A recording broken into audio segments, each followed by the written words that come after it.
we are the Last Flight Out podcast, and basically we try to highlight, pivotal moments, where someone pivoted, took a risk, and sort of took a proverbial last flight out towards that next destination. Yeah. What would you say each of your last flights out were, where if you didn't take that sort of punch that ticket to get on that train ride or, mode of transportation, you wouldn't be here sitting in front of us today?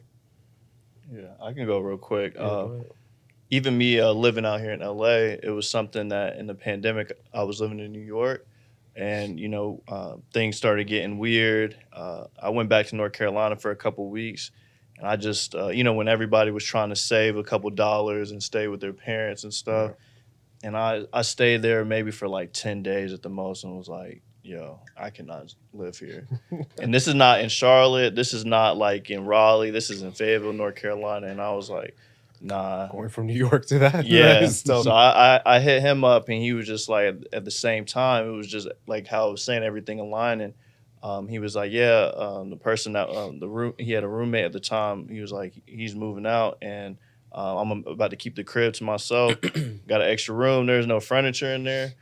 You can stay. And man, I stayed in that room for at least 2 or 3 months with just an air mattress and a blanket, and took my meetings in a computer chair. Like, would sit the laptop on the air mattress and take it from a computer chair. It looked like I was sitting at a desk for like 3 months just because I was still paying my lease in New York. They wouldn't let me break my lease in New York.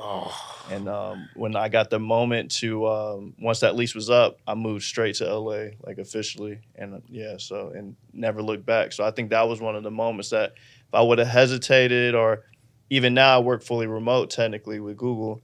And if I would have hesitated or tried to do something like a hybrid situation or something, I would be stuck to that now. But because I was grandfathered in from working remote in LA, because I had a cool manager at the time, I've been able to stay that way. So nice. Yeah, that's definitely my example, my last flight out.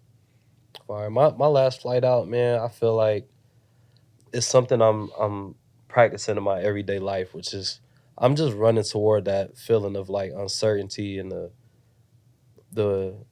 feeling of being anxious, the feeling of being scared. You know what I'm saying? Yeah. I've noticed that every time I do something in my life, like getting to that feeling and then getting past it is the most rewarding thing you could probably do. It is, man.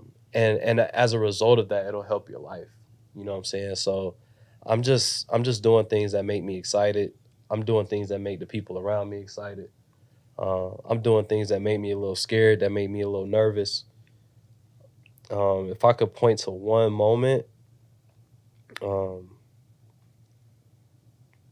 feel like it's definitely just when I got out the Army, man, choosing to do this thing full time and be a full-time creative and really have jurisdiction over everything I do every single day. Yeah, so I was going to say, I feel like every day for him, I couldn't live like that. It's a risk. You know what I'm saying? Like jumping off a cliff, no parachute. You don't know if that thing is gonna open. Literally, it's like walking a tightrope every single day, and like just having faith that everything's just gonna work out. Yeah, which I admire. Yeah, it's like that for me probably was probably pushes you too, Brandon. To for sure. Yeah, like there's things that I'll be like thinking about, like be nervous or a little scared about, and I'll be like, man. Like Frank is in a situation where this would be a walk in the park or something, you know what I'm saying? So yeah, just having that forward mind and focus forward.